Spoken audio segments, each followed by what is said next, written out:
Hi friends, welcome to our YouTube channel. நம்ம இன்றைக்கி என்ன பார்க்க போகிறோம் அப்படின்னா, 7th டேர்ம் 1ல் ஜியோகிரஃபியில் unit 1 interior of the earth, அதாவது புவியின் உள்ளமைப்பு, அதுதான் வந்து பார்க்க போகிறோம். ஸோ இன்ட்ரோடக்ஷன் வந்து என்ன கொடுத்துருக்காங்க, so earth our homeland is a dynamic planet. So நாம் வாழும் இந்த பூமியானது பல்வேறு இயக்கங்களுக்கு உட்பட்டது. ஸோ இதோட மேற்பகுதியில் இதோட சர்ஃபேஸில் என்னெல்லாம் இருக்குது அப்படின்னா, வானளாவிய மலைகள், லாஃப்டி மவுண்டன்ஸ் இருக்குது, ஹை பிளாட்யூஸ் அப்படின்னா என்னது உயர் பீட பூமிகள், அப்புறமா லார்ஜ் பிளெயின்ஸ் அப்படின்னா பரந்த சமவெளிகள், அண்ட் டீப் வேலிஸ் அப்படின்னா ஆழ் பள்ளத்தாக்குகள். ஸோ இதெல்லாமே நிறைந்தது தான் நம்மளோட எர்த் சர்ஃபேஸ். அண்ட் இதில் இருக்கிற அந்த எர்த் எதனால் what is earth made up of, so அது எப்படி வந்து உருவாச்சு, அண்ட் அதுக்குள்ளாடி இருக்கிற அந்த உள்ளமைப்பு, அதாவது இன்டீரியர் ஆஃப் த எர்த் என்ன அப்படின்னு சொல்லிட்டு தான் இந்த லெசன்ஸில் வந்து நம்ம பார்க்க போகிறோம். ஓகேவா, புவி வந்து எதனால் ஆனது அது எல்லாமே தான் பார்க்க போகிறோம். ஃபர்ஸ்ட் வந்து interior of the earth. So interior of the earth அப்படின்னா புவியின் உள்ளமைப்பு.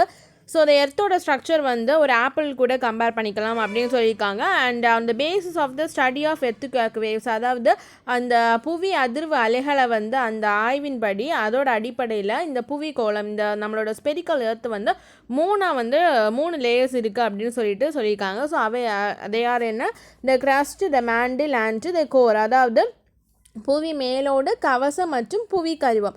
ஸோ ஃபஸ்ட்டு வந்து புவி மேலோடு பார்த்தோம் அப்படின்னா, ஸோ அந்த எர்த்தோட அந்த அவுட்டர் மோஸ்ட் கவர் தான் வந்து என்னென்னா க்ரஸ்ட், அதாவது புவி மேலோடு. இதோட திக்னஸ் வந்து 5 to 30 கிலோமீட்டர் வரைக்கும் எக்ஸ்டெண்ட் ஆகுது. அண்ட் இதோட காண்டினென்டல் மாஸு வந்து 35 கிலோமீட்டரும், அண்ட் ஓஷன் ஃப்ளோஸ் வந்து 5 கிலோமீட்டரும். ஓகேவா, இந்த காண்டினென்டல் மாஸ் அப்படின்னா கண்ட பகுதிகளில் வந்து 35 கிலோமீட்டரும், அண்ட் இந்த ஓஷன் ஃப்ளோஸ் அப்படின்னா என்னது, இந்த என்ன சொல்கிறாங்க, கடற்தளங்கள் அப்படின்னு சொல்கிறாங்க. இது வந்து 5 கிலோமீட்டர் அப்படின்னு வந்து சொல்லியிருக்காங்க. நெக்ஸ்ட்டு வந்து இந்த காண்டினென்டல் க்ரஸ்ட்டோட திக்னஸ், அந்த தடிமன் வந்து கிரேட்டராக இருந்தாலும், ஓஷனிக் க்ரஸ்ட்டை விட கிரேட்டராக இருந்தாலும், அதோட காண்டினென்டல் க்ரஸ்ட் வந்து ஓஷனிக் க்ரஸ்ட்டை விட டென்சர் வந்து கம்மியாக இருக்குது. ஓகேவா, அதாவது அந்த அடர்த்தி வந்து ஓஷன் க்ரஸ்ட்டுக்கு தான் அதிகமாக இருக்குது. காண்டினென்டல் க்ரஸ்ட்டோட அந்த அடர்த்தி வந்து ஓஷன் க்ரஸ்ட்டை கம்பேர் பண்ணும்போது ரொம்பவே கம்மி. ஆனால் அந்த காண்டினென்டல் க்ரஸ்ட்டோட திக்னஸ் வந்து அதிகமாக இருக்குது. ஸோ அதனால் ஏன் அப்படின்னா, இந்த ஓஷனிக் க்ரஸ்ட் இருக்குல்ல, ஸோ அது வந்து இந்த லைட் அண்ட் டென்ஸ் ராக் மெட்டீரியல்ஸால் மீன்ஸ் அதால் வந்து உருவாயிருக்கும். ஓகேவா, ஸோ ஓஷனிக் க்ரஸ்ட் வந்து லைட் அண்ட் டென்ஸ் ராக் டைப்பால் உருவாயிருக்கும். So light and dense rock type அப்படின்னா என்னது, ராக் அப்படின்னா பாறைகள், ஸோ லைட்னா அந்த இலகுவான மற்றும் அடர்த்தியான பாறைகளின் கலவை தான் இந்த ஓஷன் க்ரஸ்ட், அதாவது கடல் மேலோடுகள். ஸோ அந்த ஓஷன் க்ரஸ்ட் வந்து எதனால் பண்ணியிருப்பாங்க அப்படின்னா, மீன்ஸ் எதனால் மேடாயிருக்கும் அப்படின்னா, அந்த பசால்ட் ராக்கால் தான் வந்து உருவாயிருக்கும். அண்ட் இதோட எர்த்து வந்து ஒரு நீல நிறக்கோள் அப்படின்னு தெரியும். அண்ட் நம்மளோட பூமியில் 71% வந்து நீரால் சூழப்பட்டிருக்குது. அண்ட் உங்களுக்கான ஒரு கொஸ்டின் வந்து என்ன அப்படின்னா, எர்த் இருக்கு இல்லையா, ஸோ எர்த்து வந்து எந்த கிரேக் ஆர் ரோமன் கடவுளோட பேரை வந்து சூட்டியிருக்காங்க அப்படின்னு சொல்லுங்கள். நெக்ஸ்ட், இந்த க்ரஸ்ட்டில் வந்து 2 பார்ட்ஸ் இருக்குது. ஒன்று வந்து அப்பர் பார்ட், இன்னொன்று வந்து லோயர் பார்ட். ஸோ இந்த அப்பர் பார்ட் வந்து அதில் என்னெல்லாம் இருக்கும் அப்படின்னா, granite rocks and forms the continent. So இந்த அதாவது மேற்பகுதி வந்து கருங்கற்பாறைகளால் ஆனது. ஸோ இந்த பகுதியில் முக்கியமான ஒரு கனிமம் வந்து எது, மினரல் வந்து எது அப்படின்னா சிலிக்கா அண்ட் அலுமினியம். ஸோ இது ரெண்டையும் சேர்த்து என்ன சொல்கிறாங்க, சியால் வந்து சொல்கிறாங்க. அண்ட் இதோட டென்சிட்டி வந்து என்ன, 2.7 கிராம் பெர் சென்டிமீட்டர் கியூபா. அதே மாதிரி இந்த க்ரஸ்டோட லோயர் பார்ட் பார்த்தோம் அப்படின்னா, இது வந்து ஒரு கண்டினியூஸ் சோன், அதாவது தொடர்ச்சியான பிரதேசம். And it is made up of basalt rock. So basalt பாறைகளாலான ஒரு தொடர்ச்சியான பிரதேசம். And forming the ocean floor. So இதில் வந்து ஓஷன் ஃப்ளோர், கடல் தரைகளாலான இப்பகுதி இருக்குது. அண்ட் முதல்ல பார்த்தது வந்து என்ன அப்படின்னா, அந்த காண்டினென்டல் க்ரஸ்ட், அதாவது கண்டங்களின் மேற்பகுதி அப்படின்னு சொல்லியிருக்காங்க. அண்ட் இதில் வந்து என்னெல்லாம் இருக்குது அப்படின்னா, மினரல், சிலிக்கா அண்ட் மெக்னீஷியம், ரெண்டுலேயுமே சிலிக்கா இருக்குது. ஓகேவா, ஸோ சிமா அப்படின்னு சொன்னாங்க. ஸோ ரெண்டெண்ணம் இருக்குது. அப்பர் பார்ட்டில் சியால் அண்ட் லோயர் பார்ட்டில் என்னது, சிமா. ஸோ இந்த அதோட டென்சிட்டி நம்ம என்ன பார்த்தோம், 2.7 கிராம் பெர் சென்டிமீட்டர் கியூப்னு பார்த்தோம். இந்த சிமாவோட டென்சிட்டி வந்து என்ன அப்படின்னா 3 gram per centimetre cube. So ரெண்டையும் கம்பேர் பண்ணும்போது எது வந்து கம்மியாக இருக்குது, சியால் தான் வந்து கம்மியாக இருக்குது. ஏன்னா அதோட டென்சிட்டி வந்து என்னது 2.7 கிராம் பெர் சென்டிமீட்டர் கியூப். அதனாலேயே என்ன அப்படின்னா, இந்த சிமாக்கு மேலே இந்த சியால் வந்து என்ன ஆகும் அப்படின்னா ஃப்ளோட் ஆகும். அதாவது என்ன சொல்லுவாங்க, ஃப்ளோட் ஆனால் மிதக்கும். ஓகேவா, அதுதான் சொல்லியிருக்காங்க. Since the Sial is lighter than the Sima, the continent can be said to be floating on a sea of denser Sima. So இந்த டென்சர் அப்படின்னா என்னது, ரொம்ப அடர்த்தியான அந்த சிமாவோட மேலே அந்த சியால் வந்து சிஆரோட அடர்த்தி வந்து கம்மியானதுனால அது மிதக்கிறது.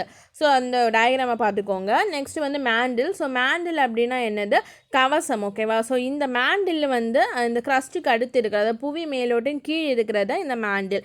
அண்ட் இது வந்து இது separated from the crust. So கிரஸ்ட்லேருந்து இதை வந்து எப்படி ஒரு எல்லை கோடு வந்து செப்பரேட் பண்ணுது. ஸோ அதோட நேம் தான் வந்து என்ன அப்படின்னா மொஹோரவிக் டிஸ்கன்டினியூட்டி அப்படின்னு சொல்லியிருக்காங்க.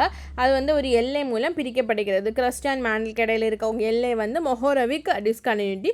அண்ட் இந்த மேண்டில் வந்து 2900 கிலோமீட்டர் அளவு திக்கு. அண்ட் இது வந்து 2 பார்ட்ஸ் இருக்குது. ஒன்று வந்து அப்பர் பார்ட், இன்னொன்று வந்து என்னது லோயர் பார்ட்.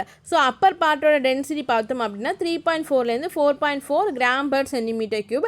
இது வந்து 700 கிலோமீட்டர் வரைக்கும் எக்ஸ்டெண்ட் ஆகிருக்கும். அது லோயர் பார்ட் பார்த்தோம் அப்படின்னா 4.4 வரை அங்கே முடிஞ்சிச்சு. அப்போ இங்கே வந்து 4.4லேருந்து 5.5 கிராம் பர் சென்டிமீட்டர் கியூப். இது வந்து 700லேருந்து 2900 கிலோமீட்டர் வரைக்கும் எக்ஸ்டெண்ட் ஆகும் அப்படி. ஓகேவா. ஸோ டோட்டல் எக்ஸ்டென்ஷன் வந்து 2900 கிலோமீட்டர். அப்பர் பார்ட் பார்த்தோன்னா 700 வரைக்கும். அண்ட் லோயர் பார்ட் பார்த்தோம் அப்படின்னா 700லேருந்து 2900 கிலோமீட்டர் வரைக்கும். அண்ட் நெக்ஸ்ட் வந்து கோர் அப்படின்னா என்னது, புவி கருவம். ஸோ இந்த கோர் அப்படின்னா என்னது, புவி கருவமா. ஸோ வந்து the innermost layer of the earth, அந்த எர்த்தோட வந்து மைய பகுதியை வந்து என்ன சொல்கிறாங்க அப்படின்னா புவி கருவம், அது கோர் அப்படின்னு சொல்கிறாங்க. ஸோ இதுக்கு இன்னொரு பேரும் இருக்குது, பேரிஸ்பியர் அப்படின்னு சொல்லிட்டு இன்னொரு பேரும் இருக்குது. இந்த மேண்டிலையும் இந்த கோரையும் வந்து செப்பரேட் பண்ணுறது வந்து என்ன அப்படின்னா வெய்சார்ட் குண்டன்பர்க் டிஸ்கன்டினியூட்டி. ஓகேவா. ஸோ வெய்சார்ட் குட்டன்பர்க் டிஸ்கன்டினியூட்டி தான் இந்த கோரையும் மேண்டிலையும் வந்து செப்பரேட் பண்ணுது. ஸோ இந்த கோரும் 2 பார்ட்ஸாக டிவைட் ஆகுது. ஒன்று வந்து அவுட்டர் கோர், இன்னொன்று வந்து என்னென்னா inner core. So outer core அப்படிங்கிறது அதில் வந்து அயன் வந்து அதிகமாக இருக்கும். ஆனால் அந்த அயன் வந்து திரவ நிலையில் இருக்கும். ஓகேவா. ஸோ இது வந்து 2900லேருந்து 5150 கிலோமீட்டர் வரைக்கும் எக்ஸ்டெண்ட் ஆகிருக்கும். அண்ட் இந்த இன்னர் கோர் இருக்குல்ல, ஸோ அதில் என்ன இருக்கும் அப்படின்னா நிக்கல் அண்ட் ஃபெரஸ் அப்படின்னாலே அயன் தான். ஸோ நிக்கலும் ஃபெரஸும் இருக்கும். ஆனால் என்ன ஸ்டேட்டில் இருக்கும், திரவ நிலையில் இருக்கும். திரவ நிலையில் இல்லை, சாலிட் ஸ்டேட் அப்படின்னா திட நிலையில், திண்மம். ஓகேவா. ஸோ அந்த நிலையில் இருக்கும். அண்ட் இதோட சென்ட்ரல் கோரில் வந்து ஹை டெம்பரேச்சர் அண்ட் ப்ரெஷர் இருக்கும். ஓகேவா. ஸோ அந்த இன்னர் கோர் அப்படின்னா உட்கருவம். அண்ட் இந்த உட்கருவம் வந்து ரொம்பவே வெப்பம் மற்றும் அழுத்தத்துடன் காணப்படுகிறது.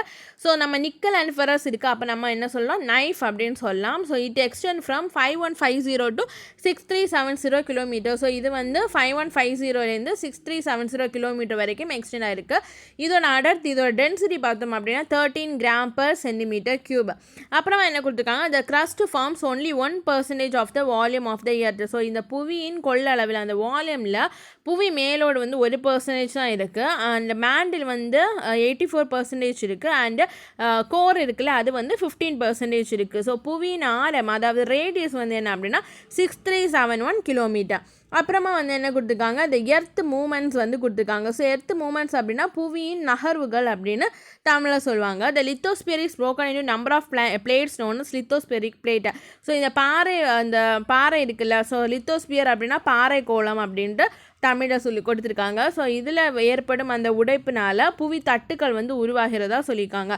ஸோ லித்தோஸ்பியர் பிளேட்ஸை அப்படின்னு ஃபார்ம் ஆகுது. இந்த லித்தோஸ்பியர் வந்து உடையறனால லித்தோஸ்பியர் பிளேட்ஸ் அப்படிங்கிறது ஃபார்ம் ஆகுது. Each plate oceanic or continental moves independently over the asthenosphere அப்படின்னு சொல்லியிருக்காங்க.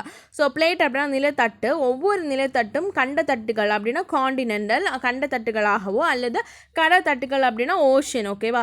ஸோ கண்டத்தட்டுகளாகவோ கடத்தட்டுகளாகவோ இண்டிபெண்டன்ட், அதாவது தன்னிச்சையாக புவி மேலோட்டின் கீழ் உள்ள மென் அடுக்கின் மேல் மிதக்கின்றன. ஸோ புவி மேலோட்டின் கீழ் இருக்கிற, புவி மேலோட்டம் அப்படின்னா கிரஸ்ட், அதுக்கு கீழே இருக்கிற ஒரு மென் அடுக்கு, அதான் வந்து ஏஸ்டெனோஸ்பியர், அதுக்கு மேலே மிதக்குகிறது இந்த பிளேட்ஸ். ஸோ எய்தர் வந்து அது கான்டினென்டலாக இருக்கலாம், இல்லை வந்து அது ஓஷனிக்காக இருக்கலாம். The movement of earth's lithosphere plate is termed as tectonic movement. So இந்த நகர்வு இருக்கு இல்லையா, ஸோ இந்த நிலத்தட்டுகள் வந்து நகர்வுகளை என்ன சொல்கிறாங்க அப்படின்னா டெக்டோனிக் மூமெண்ட்ஸ் அப்படின்னு சொல்கிறாங்க. ஸோ தமிழில் என்ன கொடுத்துருக்காங்க அப்படின்னா கண்டத்தட்டு நகர்வுகள் அப்படின்னு சொல்லி கொடுத்துருக்காங்க. The energy required to move these plates is produced by the internal heat of the earth. So இது மூமெண்ட் இருக்குல்ல, ஸோ இந்த நகருது இல்லை இந்த தட்டுகள். ஸோ இதோட இயக்க சக்தியாக எது செயல்படுது அப்படின்னா அந்த புவியின் உள்ளே இருக்கிற அந்த வெப்பம் தான் வந்து இதை வந்து மூவ் பண்ணுறதுக்கு, இதோட மூவ்மெண்ட்டுக்கு ஹெல்ப் பண்ணுது. And these plates move in different direction and different speed. So இந்த தட்டுகள் வந்து வேறு டைரக்ஷனில் வேறு ஸ்பீடில் வந்து மூவ் ஆகும் அப்படின்னு சொல்லியிருக்காங்க. So at places these plates move away from each other creating wide rifts on the earth and earth surface. So இந்த தட்டுகள் வந்து ஒன்றிலேருந்து மற்றொன்று விலகி செல்லும்போது ஒரு கேப் ஃபார்ம் ஆகும், அகண்ட பிளவுகள் வந்து புவியின் மேற்பரப்பில் என்னது ஃபார்ம் ஆகும் இல்லையா. ஸோ இந்த பிளேட் மூவ் ஆகும்போது அங்கே ஒரு பெரிய ஒரு வைடு ரிஃப்ட் அப்படின்னா இங்கே என்ன சொல்லியிருக்காங்க, அகண்ட பிளவுகள் வந்து ஃபார்ம் ஆகும். At some places these places come closer and collide. அதே சமயம் சில பகுதியில் என்ன அப்படின்னா இது ஒன்றோட ஒன்று சேர்ந்து என்ன ஆகுது அப்படின்னா கொலைட் ஆகுது அப்படின்னு சொல்லியிருக்காங்க. ஸோ நெக்ஸ்ட் வந்து என்ன சொல்லியிருக்காங்க, when an oceanic plate collide with a continental plate the denser oceanic plate is forced below the continental plate. அதாவது இந்த ஓஷனிக் பிளேட் இருக்குல்ல, ஸோ அதை வந்து தமிழ் என்ன சொன்னேன், கடற்தட்டு. காண்டினென்டல் பிளேட் அப்படின்னா கண்ட தட்டு. ஸோ இந்த காண்டினென்டல் அந்த ஓஷனிக் பிளேட்டும் இந்த காண்டினென்டல் பிளேட்டும் வந்து கொலைட் ஆகும்போது ஒன்றோடு ஒன்று மோதி கொள்ளும்போது எது அதிகமாக அடர்த்தியாக இருக்குதோ, ஓஷனிக் பிளேட் தானே அடர்த்தியாக இருக்குது. ஸோ அந்த ஓஷனிக் பிளேட் வந்து it forced below the continental plate, அதாவது அந்த காண்டினென்டல் பிளேட்டுக்கு கீழே வந்து தள்ளப்படுகிறது. as a result of the pressure from above the rock heats up and melts. So இந்த அழுத்தத்தினால் என்ன ஆகும் அப்படின்னா மேற்பரப்பு வந்து வெப்பமடைந்து உருக தொடங்கிறது. ஓகேவா, ராக் ஹீட்ஸ் அப் அண்ட் மெல்ட்னா உருகும். So the molten rocks rise again forming volcanic mountain along the continental edge. Alternatively a trench may be formed between two plates. So என்ன சொல்லியிருக்காங்க, அப்படி கண்ட தட்டுகளின் விளிம்பு பகுதியில் அப்போ எரிமலைகள் வந்து உருவெடுகின்றன. ஸோ இந்த மாதிரி ஹீட் ஆகி மெல்ட் ஆகிறனால ஸோ அந்த கான்டினென்டல் எட்ஜ் அப்படின்னா அந்த கண்ட தட்டோட விளிம்பில் வந்து எரிமலைகள் வந்து உருவாகிறது. அதே மாதிரி அடர்த்தி வேறுபடுவதால் டென்சிட்டி வந்து டிஃபர் ஆகிறனால இரண்டு தட்டுகள் மோதி கொள்ளும்போது கடல் அகழிகள் வந்து உருவாகின்றன. ஸோ அதான் சொல்லியிருக்காங்க, ஒரு ட்ரென்ச் வந்து ஃபார்ம் ஆயிருக்கா. ஸோ அதான் வந்து என்னென்னா கடல் அகழிகள் வந்து உருவாகிறது. So in some cases when two continental plates converge neither plate can be forced under the other. So என்ன சொல்லியிருக்காங்கன்னா சில சமயங்களில் வந்து இந்த தட்டுகள் வந்து ஒன்றின் மேல் ஒன்று மோதும் போது என்ன ஆகும் அப்படின்னா வளைந்த மடுப்புகளை உருவாகின்றது அப்படின்னு சொல்லியிருக்காங்க. என்ன சொல்லியிருக்காங்கன்னா சில கேசஸில் ரெண்டுமே வந்து இந்த மாதிரி பண்ணும்போது ஒன்று வந்து கீழே மேலே போகிறது அந்த மாதிரி எதுவும் இல்லாமல் ஒரு ஃபோல்டு அப்படின்னா என்னது, அந்த மடிப்பு அப்படின்னு சொல்லுவேன்ல, ஸோ அதான். ஸோ அது வந்து கிரியேட் ஆகுது அப்படின்னு சொல்லியிருக்காங்க. Great mountain range like the Himalayas have been formed in this way. So Himalayas அந்த இருக்குல்ல, ஸோ அந்த ரேஞ்சும் வந்து இந்த மாதிரி தான் ஃபார்ம் ஆகிருக்கு. The movement of these plate cause changes on the surface of there. So இந்த மாதிரி நகர்வு ஏற்படுறதுனால அந்த புவியின் மேற்பரப்பில் சில மாற்றங்கள் வந்து உருவாகிறது. The earth movement are divide on the basis of the force which cause them. So எர்த்தோட அந்த மூமெண்ட் புவியின் அந்த நகர்வு வந்து அதோட அந்த ஃபோர்ஸை பொறுத்து ரெண்டாக வந்து பிரிக்கிறாங்க. ஒன்று வந்து எண்டோஜெனிக் ஃபோர்ஸ், இன்னொன்று வந்து என்ன அப்படின்னா exogenic force. So endogenic force அப்படின்னா அக உந்து சக்திகள் அண்ட் எக்ஸோஜெனிக் அப்படின்னா புற உந்து சக்திகள் அப்படின்னு ரெண்டாக பிரிக்கிறாங்க.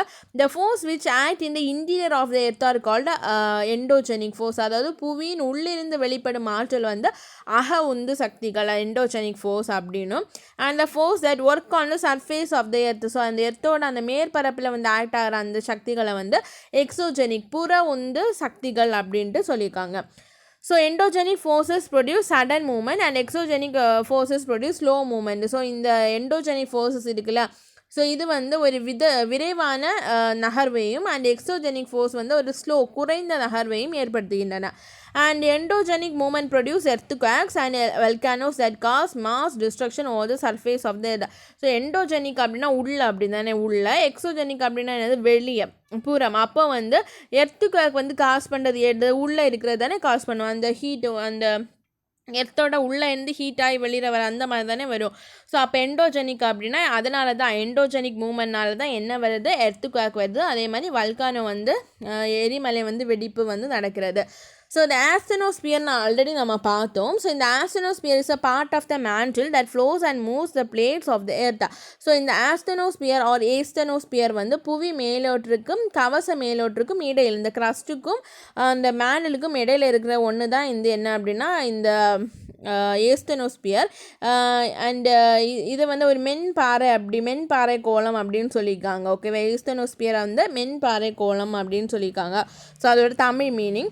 அண்ட் எர்த்துக்வேக் அப்படின்னா என்னென்னு பார்க்கலாம். ஸோ எர்த்துக்வேக் அப்படின்னா தமிழில் என்னது நிலநடுக்கம். ஸோ ஒரு sudden moment of the portion of the earth crust which produce shaking or trembling is known as earthquake. So அந்த புவியின் மேலோட்டின் ஒரு பகுதியில் வந்து ஏற்படும் திடீரென்ற ஒரு நகர்வானது நிலத்தை வந்து அதிர வைக்கும் அண்ட் அசைய வைக்கும் இல்லையா. ஸோ அது வந்து ஒரு ஷேக்கிங் பண்ணும் அண்ட் நடுக்கத்தையும் ஏற்படுத்தும். ஸோ இதை தான் நம்ம என்ன சொல்கிறோம், நிலநடுக்கம் அப்படின்னு சொல்லுவோம்.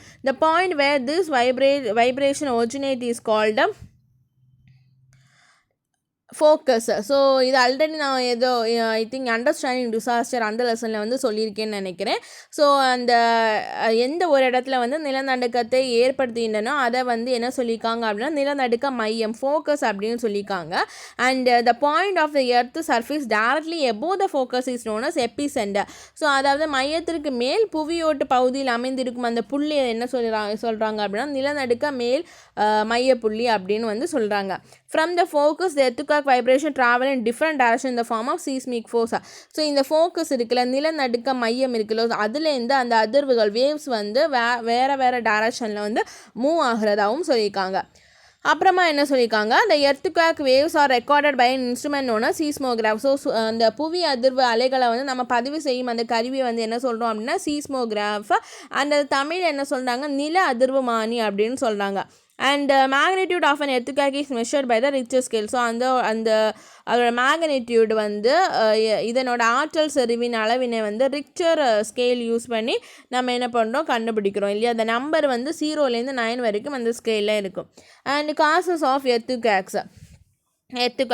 So the chief cause of the earthquake is a sudden slipping of the portion of earth crust along the fractures or fault. So இந்த புவி மேலோட்டில் வந்து ஒரு பகுதியானது ஃப்ராக்சர் ஆர் ஃபால்ட் இருக்குல்ல, ஃப்ராக்சர் அப்படின்னா பிளவு மற்றும் ஃபால்ட் அப்படின்னா விரிசல். ஸோ அந்த புவி மேலோட்டின் ஒரு பகுதியானது இந்த பிளவு மற்றும் விரிசல்கள் கொண்ட பகுதிகளின் கீழ் இறங்குவதால் நிலநடுக்கம் வந்து வருது. அதோட முக்கிய காரணம் இதுதான். ஓகேவா. ஸோ இந்த சீஃப் காஸ் ஆஃப் எர்த்குவேக் வந்து ஸ்லிப்பிங், அதாவது fracture or fault, slipping of the portion of the crust along the fracture or fault. So இந்த ஃப்ராக்சர் ஆர் ஃபால்ட்டு அந்த பகுதிகளில் வந்து அந்த போர்ஷன்ஸ் வந்து கீழே இறங்கினால நான் என்ன ஆகுது அப்படின்னா இந்த மாதிரி நிலநடுக்கம் வருது. ஜஸ்ட் அந்த மூவ்மெண்ட் ஆஃப் அந்த டெக்டானிக் பிளேட்ஸ்னால தான் வந்து என்ன வருது, இந்த நிலநடுக்கம் வருது. The movement of the molten rock underneath the surface produce strains which breaks the rocks apart.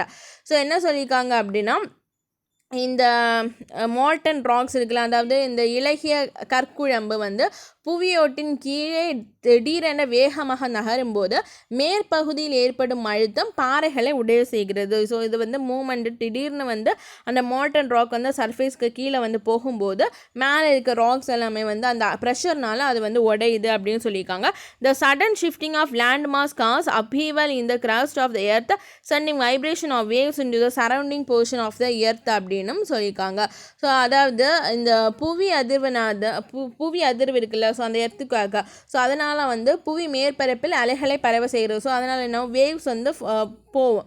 இதனால் வந்து என்ன ஆகும்னா புவி மேலோட்டில் வந்து பிளவு ஏற்படுகிறது அப்படின்னு சொல்லியிருக்காங்க. So the sudden shifting of land mass cause upheavals in the crust of the earth sending vibration or waves into the surrounding portion of the earth. Sometimes the surface of the earth itself cracks. So இதில் வந்து என்ன சொல்கிறாங்க, upheaval அப்படின்னா என்ன சொல்லணும் அப்படின்னா அந்த மேல் எழும்பி இருக்கும் அப்படின்னு சொல்லுவாங்க. ஸோ சடனாக வந்து அந்த மாதிரி ஷிஃப்ட் ஆகுது, அந்த லேண்ட் மாஸ் வந்து மூவ் ஆகிறதுனால அது வந்து மேலே எழும்பும். upheaval of the crust. அந்த க்ரஸ்ட்டில் வந்து அந்த க்ரஸ்ட் அப்படின்னா என்னது, அந்த புவியோட மேலோட்டில் அது வந்து ரைஸ் ஆகும். அதனால் வைப்ரேஷன் வந்து போகும் அப்படின்னு சொல்லியிருக்காங்க. ஓகேவா. டிஃப்ரெண்ட் பார்ட்ஸ் ஆஃப் த எர்த்தில் சரௌண்டிங் த எர்த்தில். ஸோ இதனால் வந்து என்ன ஆகும் அப்படின்னா அங்கே மேலே வந்து கிராக், அந்த மேற்பரப்பு வந்து கிராக் ஆகும், பிளவு ஏற்படும். Effect of the earthquake. So earthquake may cause changes in the earth surface. So எர்த்குவேக்னால அந்த புவி பரப்பில் வந்து நிறைய சேஞ்சஸ் வரும். Vibration often set landslide in mountain ranges. So mountain range மலை பிரதேசங்களை பார்த்தோம் அப்படின்னா நிலச்சரிவை வந்து ஏற்படுத்தும். A greater danger in an earthquake is a falling of the building. So earthquake வந்துச்சுன்னா அந்த நம்ம கட்டிடம் எல்லாமே இடிந்து விழும். Most of the houses which collapsed were made of mud and bricks and proved to be a death trap. So நிறைய கட்டடங்கள் வந்து விழுது இல்லையா, ஸோ அது வந்து மண்ணாலும் செங்கற்களாலும் கட்டப்பட்ட வீடுகள் தான் இடிந்து விழுகிறது. அண்ட் அதனால் நிறைய பேர் வந்து அது வந்து மரண குழிகளாக வந்து மாறுகிறது அப்படின்னு சொல்லியிருக்காங்க. Underground water system is natural disturb by such moment. So இந்த நிலத்தடி நீர் அமைப்பு வந்து நிலநடுக்கம் ஏற்படும் போது பெரிதும் வந்து பாதிப்படைகிறது. Fire is another great danger. So தீப்பற்றுதல் வந்து இன்னொரு ஒரு அபாயம் அப்படின்னு சொல்லியிருக்காங்க. ஸோ இதில் வந்து எர்த்குவேக்ஸ் ப்ரொடியூஸ் ஆகும்போது 3 வேவ்ஸ் வந்து ஃபார்ம் ஆகும். ஓகேவா, ஸோ 3 அதிர்வு வலைகள் வந்து ஃபார்ம் ஆகும். ஒன்று வந்து என்ன அப்படின்னா பி வேவ்ஸ், இன்னொன்று வந்து எஸ் வேவ்ஸ் அண்ட் இன்னொன்று வந்து L waves. So B waves என்ன சொல்கிறாங்க அப்படின்னா லாங்கிடியூனல் வேவ்ஸ், எஸ் வேவ்ஸ் வந்து டிரான்ஸ்வர்ஸ் வேவ், எல் வேவ்ஸ் வந்து மேற்பரப்பு ஐ மீன் சர்ஃபேஸ் வேவ். ஸோ பி அலைகள் அது வந்து அழுத்த அலைகள், எஸ் அலைகள் வந்து முறிவு அலைகள், எல் அலைகள் வந்து மேற்பரப்பு அலைகள். And earthquake which originates below. So நீங்கள் வந்து சொல்லுங்கள் இந்த பிஎஸ் அண்ட் எல் வேவ்ஸ் இருக்குல்ல, ஸோ இந்த 3 வேவ்ஸில் வந்து எந்த வேவ்ஸ்னால அதிக பாதிப்பு ஏற்படும் அப்படின்னு சொல்லிட்டு கமெண்ட் பண்ணுங்கள். And earthquake which originate below and near the sea cause great disturbance இந்த வாட்டர். ஸோ இந்த கோஸ்டல் சைட்ஸ் எல்லாமே வந்து இந்த மாதிரி கடற்கரை ஓரங்கள் ஏற்படும் இந்த நில அதிர்வுனால அந்த கடலுக்கு அடியில் வந்து ரொம்பவே ஒரு டிஸ்டர்பன்ஸ் அப்படின்னா என்னது சம் டிஸ்டர்பன்ஸ்னால் ஸோ சம் இடையூறு வந்து ஏற்படுகிறது. The flood and waves cause great loss of life sometime more than the earthquake itself. So அதுலேருந்து வர அந்த பெரிய அலைகளும் அந்த வெள்ளமும் வந்து ரொம்ப எர்த்குவேக்கை விடையும் நிறைய உயிரிழப்பை வந்து ஏற்படுத்துகிறது. And tsunami Japanese term is a name given to the huge waves hast in the sea by an earthquake. So கடலுக்கு அடியில் நடக்கிற நிலநடுக்கத்தினால ஏற்படுற அந்த பெரிய அலைகளுக்கு என்ன பேர், சுனாமி அப்படிங்கிற பேர். அது ஜப்பானிய சொற்றொடர். அண்ட் இது வந்து அந்த எர்த்குவேக்கை விடையும் ரொம்பவே ஆபத்தானது. Tsunami are quite common along the coast of Japan and other regions the Pacific region. So இந்த ஜப்பானோட கடலோர பகுதிகள் மற்றும் அந்த பசிபிக் கடலோர பகுதிகள் சுனாமியோட நிகழ்வு வந்து அடிக்கடி வந்து காணப்படுகிறது. அண்ட் நமக்கு எல்லாருக்குமே தெரிஞ்சோன்னா December 26, 2004 சுனாமி வந்து இந்தியன் ஓஷனில் வந்து வந்துச்சு இல்லையா. ஸோ இந்திய பெருங்கடலில் December 26, 2004 அன்னைக்கு ஏற்பட்ட சுனாமி இந்தோனேஷியா, இந்தியா, இலங்கை, தாய்லாந்து, ஸோ இந்த நாடுகளின் கடலோர பகுதிகளில் பெரும் பொருள் மற்றும் உயிர் சேதத்தை தோற்றுவித்தது. ஸோ அதெல்லாமே நமக்கு தெரியும். அண்ட் ஸோ இதுக்காக வந்து நம்மளோட இந்திய கவர்மெண்ட் வந்து எங்கே அதோட வார்னிங் சிஸ்டம் வந்து எந்த வருஷம் அண்ட் எங்கே அப்படி பண்ணாங்க அப்படின்னு சொல்லிட்டு கமெண்ட் பண்ணுங்கள். நெக்ஸ்ட் வந்து டிஸ்ட்ரிபியூஷன் ஆஃப் எர்த்குவேக்ஸ் அப்படின்னா நிலநடுக்கத்தின் பரவல். The world's distribution of earthquake constantly very close with that of volcanoes. அதாவது நிலநடுக்க பிரதேசங்கள் பெரும்பாலும் வந்து இந்த எரிமலை பகுதிகள் ஒட்டியே இருக்கிறதாகவும் சொல்லியிருக்காங்க. Region of greater seismicity or circum Pacific area with the epicenter and the most frequent occurrence வந்து பசிபிக் ரிங்ஸ் ஆஃப் ஃபயர். அதாவது உலகின் நிலநடுக்க பகுதிகளில் வந்து பெரும் பகுதி எங்கே இருக்குது அப்படின்னா இந்த பசிபிக் பெருங்கடலில் தான் இருக்குது. ஸோ அதான் பசிபிக் ரிங் ஆஃப் ஃபயர் அப்படின்னு சொல்லியிருக்காங்க. It is set that about 60% of earthquake occurs in this belt. So இந்த அதாவது உலகில் வந்து 68% இந்த எர்த்குவேக் வந்து இந்த பகுதி பசிபிக் ரிங் ஆஃப் ஃபயர் அந்த ரீஜன் பகுதியில் தான் நடக்கிறதா சொல்லியிருக்காங்க. அண்ட் ரிமைனிங் இருக்கிற அந்த 31% வந்து மெடிட்டரேனியன் ஹிமாலயன் பெல்ட்டில் வந்து நடக்குது. And including Asia minor, the Himalayas and part of northwest China. So அந்த மீதமுள்ள 31% வந்து இந்த நிலநடுக்கங்கள் வந்து ஏஷிய கண்டத்தில் இருக்கிற இமயமலை பகுதிகளிலும் அண்ட் வடமேற்கு சீனாவிலும் மத்திய தரைக்கடை பகுதி வரையிலும் ஏற்பட்டதாகவும் சொல்லியிருக்காங்க. அண்ட் ரிமைனிங் வந்து ஒரு 1% இருக்குது. ஸோ அந்த 1% வந்து நார்தன் ஆஃப்ரிக்கா அதாவது வட ஆஃப்ரிக்காவிலையும் and rift valley areas of the Red Sea and Dead Sea அதாவது செங்கடல் மற்றும் டெட் சி அப்படின்னா என்னது சாக்கடல் இல்லையா. ஸோ அந்த பகுதியில் இருக்கிற பிளவு பள்ளத்தாக்கு பகுதிகள்லேயும் வந்து ரிஃப்ட் வேலி அப்படின்னா பிளவு பள்ளத்தாக்கு பகுதிகள் அதுலேயும் வந்து வர்றதாகவும் சொல்லியிருக்காங்க. அதுக்கப்புறமா in India the Himalayan region and Ganga Brahmaputra valley are prone to earthquakes. So இந்தியாவில் வந்து இந்த இமயமலை பகுதிகள் மற்றும் கங்கை பிரம்மபுத்திரா சமவெளிகளில் நிலநடுக்க பகுதிகளாக வந்து காணப்படுகிறது. Number of earthquake have been experience in this region. So இந்த ரீஜனில் வந்து நிறைய எர்த்குவேக் வந்து வந்திருக்கு. Some of them were very severe and cause extensive damage. So சில நிலநடுக்கம் பார்த்தோம் அப்படின்னா ரொம்ப மோசமான மற்றும் பயங்கரமான அழிவுகளை வந்து ஏற்படுத்தி இருக்கிறது.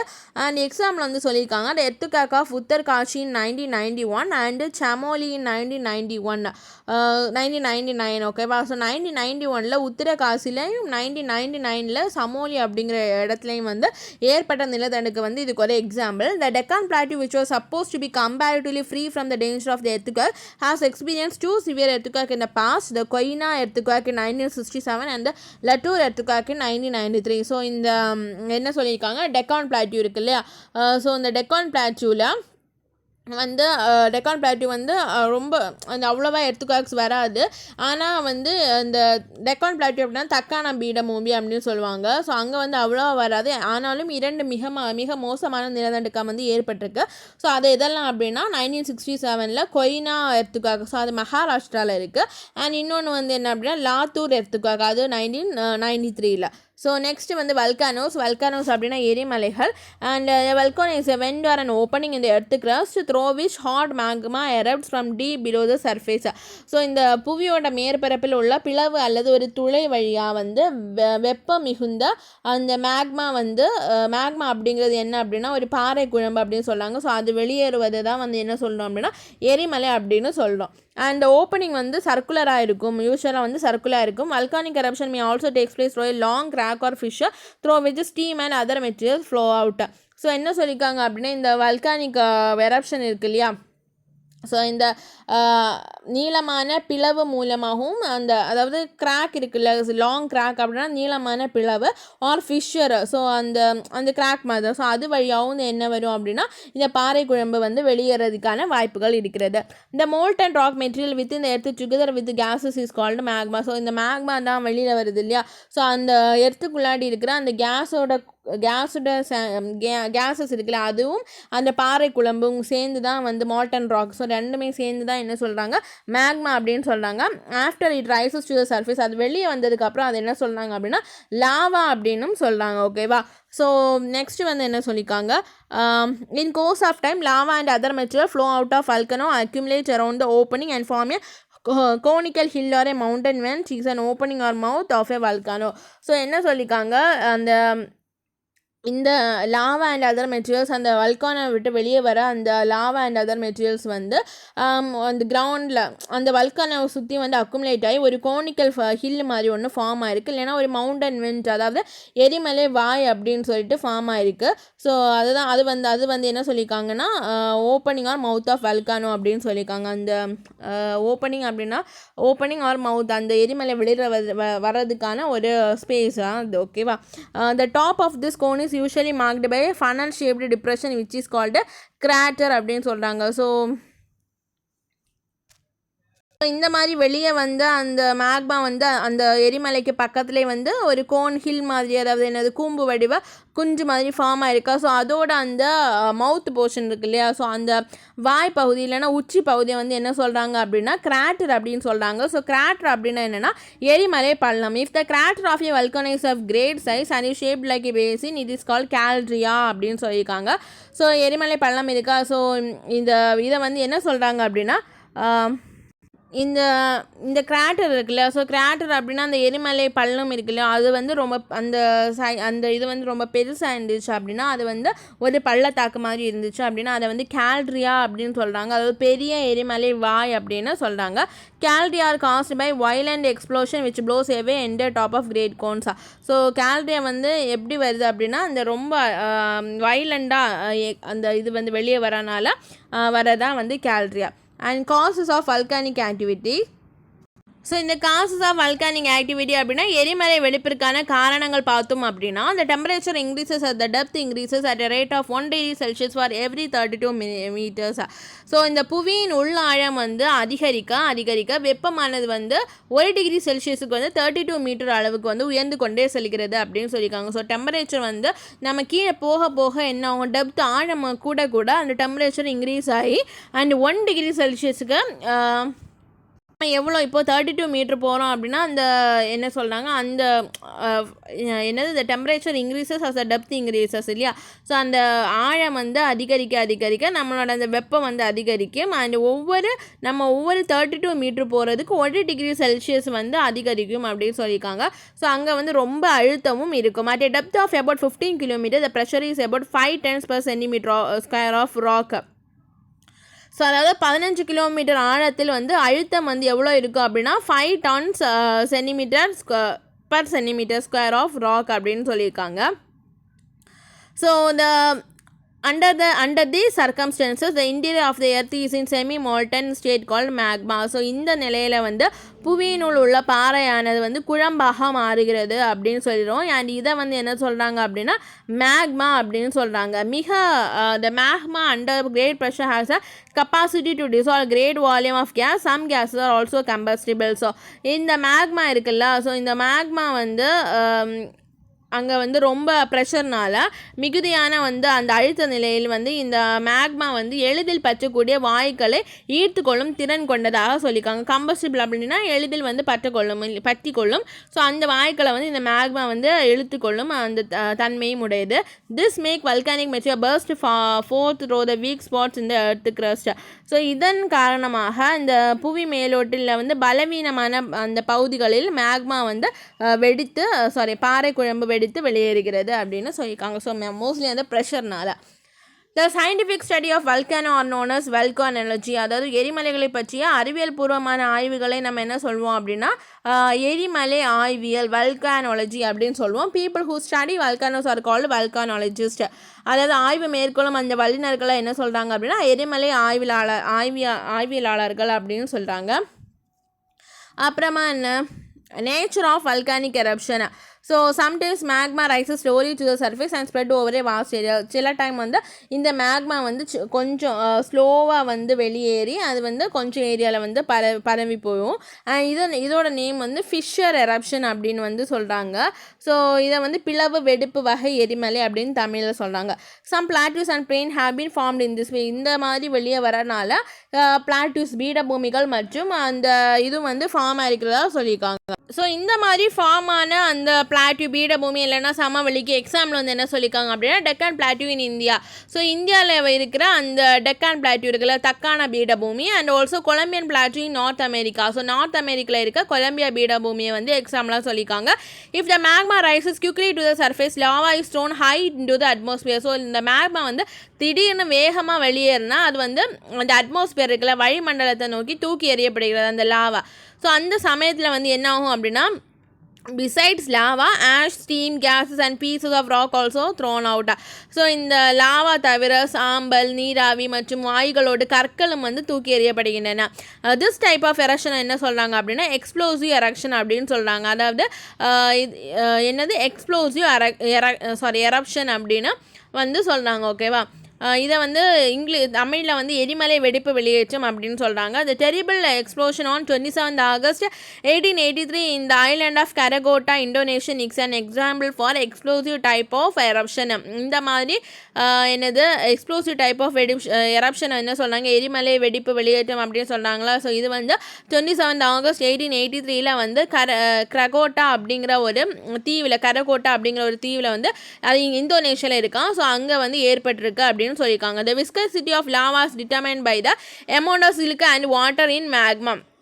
ஸோ அந்த லாவாவோட பரவல் மற்றும் வேகம் வந்து அதில் இருக்கிற சிலிக்கா மற்றும் நீரின் அளவே வந்து பொறுத்ததாகும் அப்படின்னு சொல்லியிருக்காங்க.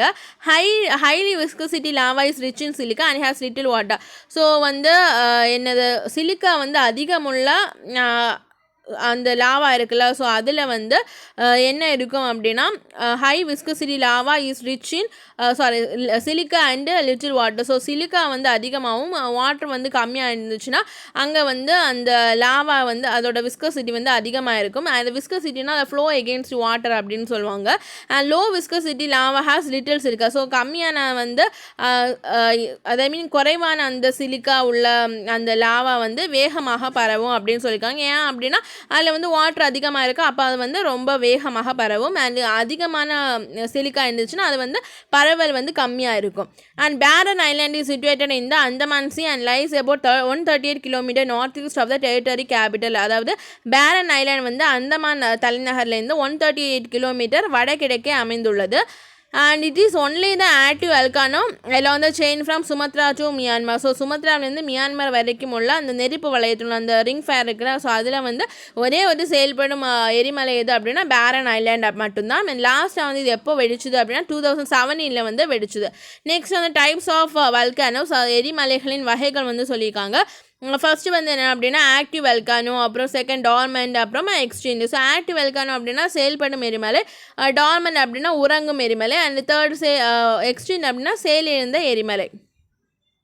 ஸோ ஆக்டிவ் வல்கானோ எடுத்துட்டோம் அப்படின்னா volcano that R frequently are called active volcano. So அடிக்கடி வந்து வெடித்து பாறை குழம்பை வெளியேற்றும் எரிமலைகளை நம்ம என்ன சொல்லலாம் அப்படின்னா ஆக்டிவ் வல்கானோ, செயல்படும் எரிமலைகள் அப்படின்னு சொல்லலாம். Most of the active volcano வந்து எங்கே இருக்கும் அப்படின்னா இந்த பசிபிக் ரிங் ஆஃப் ஃபயர் இருக்குல்ல, அந்த பசிபிக் கடற்கரையோரமாக உள்ள அந்த எரிமலைகள் தான் வந்து இந்த வகையை சார்ந்தது. And there are about 600 active volcano இந்த வேர்ல்டில் மட்டும் 600 செயல்படும் வல்கானோஸ் வந்து இருக்குது, எரிமலைகள் வந்து இருக்குது. அதில் வந்து மவுண்ட் ஸ்ட்ரோம்போலி வந்து மெடிட்டரேனியன் சீலையும், சென்ட் ஹெலன்ஸ் வந்து யூஎஸ்ஏலையும், பினாட்டோபோ வந்து பிலிப்பைன்ஸ்லேயும், மவுனா லோவா வந்து ஹவாயிலையும் இருக்கிற வேர்ல்ட்ஸ் பிக்கஸ்ட் ஆக்டிவ் வெல்கானோஸ். ஓகேவா, வேர்ல்ட்ஸ் பிக்கஸ்ட் ஆக்டிவ் வெல்கானோ எது அப்படின்னா மவுனா லோவா இன் Hawaii.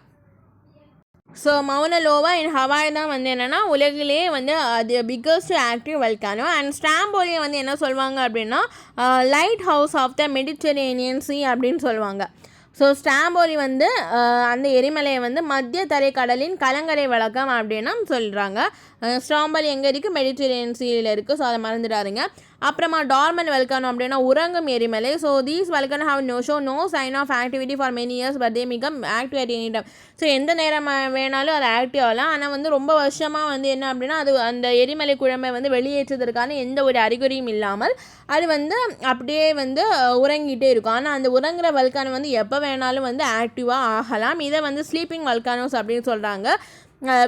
Vesuvius mountain of Italy இருக்கிற வெசுவியஸ் மவுண்டன், அப்புறம் ஜப்பானில் இருக்க ஃபியூஜியாமா, அப்புறம் வந்து கரகோட்டா, அது நம்ம ஆல்ரெடி பார்த்தோம்ல, ஸோ அது வந்து வெடிச்சுது அப்படின்னு சொல்லிட்டு. ஸோ அது நம்ம லாஸ்ட் எப்போ பார்த்தோம் வெடிச்சது அப்படின்னா 1880 தான் வெடிச்சது. அதுக்கப்புறம் அது அப்படியே ஸ்லீப் ஆகிடுச்சு போல். அதுக்கப்புறமா அதுவும் வந்து என்னென்னா டார்மெண்ட் வெல்கானோ தான். அண்ட் எக்ஸ்டிங்க்ட் வெல்கானோ அப்படின்னா செயலிழந்த volcano has not erupted in the past 1000 years. 1000 வருடங்களாக வந்து எந்த ஒரு வெடிப்பும் இல்லாமல் அந்த வெடிப்பதை நிறுத்திவிட்ட எரிமலைகளை நாம் என்ன சொல்கிறோம், எக்ஸ்டிங்க்ட் வெல்கானோ, செயலிழந்த எரிமலை அப்படின்னு சொல்கிறோம். இதில் வந்து top of the extinct volcano mountain have been eroded அப்படின்னு சொல்லியிருக்காங்க. ஸோ அதாவது அந்த பெருமான அந்த செயலிழந்த எரிமலைகளோட அந்த உச்சி பகுதி இருக்குல்ல அது வந்து அரிக்கப்பட்டு விட்டன அப்படின்றாங்க. மவுண்ட் போப்பா of Myanmar. So Mount Popa மியான்மாரோட Mount Popa and Mount Kilimanjaro and Mount Kenya of Africa வந்து எக்ஸ்டிங்க்ட் வெல்கானோஸ். அது வந்து வெடிக்காது, செயலிழந்த எரிமலை. அப்புறமா வந்து distribution of volcanoes in the world. So வந்து அது வந்து உலக எரிமலை பரவலை வந்து சொல்லியிருக்காங்க. Volcanoes are located in a clearly different pattern around the world. So எரிமலைகளின் அந்த அமைவிடமானது ஸோ பொதுவாக தெளிவான வரையறுக்கப்பட்ட முறையில் காணப்படுகிறது. They are close related to region there have been intensively folded or faulted. So அதாவது அதிகமாக வளைந்த அல்லது பிளவுபட்ட பகுதிகளில் தான் எரிமலை வெடிப்பு வந்து ஏற்படுகிறது. There are about 600 active volcanoes and thousands of dormant and extreme volcanoes. 600 செயல்படும் எரிமலைகளும் 1000 உறங்கும் மற்றும் சேர்ந்த எரிமலைகளும் வந்து காணப்படுகிறது. தே occur along the coastal mountain ranges as offshore islands and in the midst of ocean but there are few in the interior of continents. So பல இதை வந்து பெரும்பாலும் கடலோர மற்றும் மலை பிரதேசங்களிலும் கடற்கரையோர தீவுகளிலும் கடலுக்கு மத்தியிலும் அமைந்துள்ளன. ஒரு சில எரிமலைகள் மட்டும் எங்கே இருக்குது அப்படின்னா கண்டங்களின் உட்பகுதி, அதாவது உள்ளாடி இருக்குது, interior of continent. The volcanic belts are also the principal earthquake belts of the world. என்ன சொல்லியிருக்காங்க அப்படின்னா உலகின் எரிமலை பிரதேசங்களை முக்கிய நில அதிர்வு பகுதிகள். ஆல்ரெடி சொன்ன மாதிரி எர்த்துக்காக் வந்து அந்த வல்கானிக் ரீஜனில் தான் இருக்குன்னு சொன்னால அதுதான் சொல்லியிருக்காங்க. ஸோ உலகில் 3 முக்கிய எரிமலை நிகழ்வு பகுதிகள் உள்ளன. ஸோ 3 மேஜர் சோன் இருக்குது. என்ன அப்படின்னா இந்த சர்க்கம் பசிபிக் பெல்ட், அதாவது பசிபிக் வளைய பகுதி, அண்ட் மிட் கான்டினென்டல் பெல்ட் அப்படின்னா மத்திய கண்ட பகுதி. நெக்ஸ்ட் மிட் அட்லாண்டிக் பெல்ட் அப்படின்னா மத்திய அட்லாண்டிக் பகுதி. ஃபர்ஸ்ட் வந்து சர்க்கும் பசிபிக் பெல்ட். ஸோ இந்த வல்கானிக் ஜோன் வந்து is a volcanic zone of the convergent oceanic plate boundary. So இந்த எரிமலை பகுதி வந்து குவிய கடல் தட்டின் எல்லை பகுதியில் அமைய பெற்றுள்ளதாம். and it includes the volcanoes of the eastern and western coast area of Pacific Ocean. So அந்த பசிபிக் பெருங்கடலோட கிழக்கு மற்றும் மேற்கு கடலோர பகுதிகள் வந்து இதில் இருக்குது. இந்த சோனை வந்து பாப்புலராக என்ன சொல்கிறாங்க அப்படின்னா பசிபிக் ரிங் ஃபயர், அதாவது பசிபிக் நெருப்பு வளையம் அப்படின்னு சொல்கிறாங்க. Which has been estimated to include 2/3 of the world volcano. So 2/3 அந்த வேர்ல்டு வல்கனோவே இங்கே தான் இருக்கிறாவும் சொல்லியிருக்காங்க. அடுத்து வந்து என்னது மிட் கான்டினென்டல் பெல்ட், அது மத்திய கண்ட பகுதி. So in the volcano, this is a volcanic zone of convergent continental plate boundaries that include the volcanoes of Alpine mountain chains, the Mediterranean Sea and the fault zone of Eastern Africa. So இந்த கண்ட தட்டுக்கள் இணையும் எல்லை பகுதியில் உள்ள இந்த பகுதி alpine மலைத்தொடர் எரிமலை பகுதிகள், மத்திய தரைக்கடல் பகுதி மற்றும் கிழக்கு ஆப்பிரிக்காவின் பிளவு பள்ளத்தாக்கு ஆகிய பகுதிகளை வந்து அமைய பெற்றுள்ளது. அண்ட் இதில் இருக்கிற இம்பார்ட்டண்டான வல்கானோஸ் என்ன அப்படின்னா Vesuvius, Stromboli, Etna, Kilimanjaro, Kenya. So ஹிமாலயாவில் வந்து என்ன அப்படின்னா இந்த ஆக்டிவ் வல்கானோ இதுவும் இல்லை அப்படின்னும் சொல்லியிருக்காங்க. அப்புறமா மிட் அட்லாண்டிக் பெல்ட், ஸோ மத்திய அட்லாண்டிக் பகுதி. இந்த பெல்ட் ரெப்ரசன்ட் த டைவர்ஜென்ட். ஸோ ஃபஸ்ட்டு 2 வந்து கன்வர்ஜென்ட். ஸோ அதாவது கன்வர்ஜன் அப்படின்னா இணைகிறது, டைவர்ஜன் அப்படின்னா வந்து என்னது விலகி செல்றது. ஓகேவா? This belt represent the divergent boundary of plates located along the mid Atlantic ridges. So விலகி செல்லுகின்ற தட்டுகளின் எல்லையான மத்திய அட்லாண்டிக் பகுதியில் அமைந்துள்ள இந்த எரிமலை பகுதி பிளவு வடிவ எரிமலை வெளியேற்ற வகையை சார்ந்ததாகும். அதாவது ஃபிஷர் எரப்ஷன் டைப். ஸோ இதில் இருக்கிற அந்த எரிமலை எல்லாமே fissure eruption type. Iceland is a most active volcanic area. So Iceland தான் வந்து என்ன அப்படின்னா ரொம்ப ஆக்டிவான அந்த வல்கானிக் ஏரியா. இது வந்து எங்கே இருக்குது அப்படின்னா மிட் அட்லாண்டிக் ரிட்ஜில் வந்து இருக்கிறதா சொல்லியிருக்காங்க. அண்ட் சென்ட் ஹெலனா அண்ட் அசோரஸ் வந்து அதர் எக்ஸாம்பிளாகவும் சொல்லியிருக்காங்க. ஸோ இந்த லெசன் இவ்வளோ தான். நான் கேட்ட கொஸ்டின்ஸ்க்கு எல்லாமே கமெண்டில் போஸ்ட் பண்ணுங்கள் ஆன்சராக. அண்ட் உங்களுக்கு இந்த வீடியோ வந்து பிடிச்சிருந்துச்சுன்னா லைக் பண்ணுங்கள், சப்ஸ்கிரைப் பண்ணுங்கள், ஷேர் பண்ணுங்கள். தேங்க்யூ.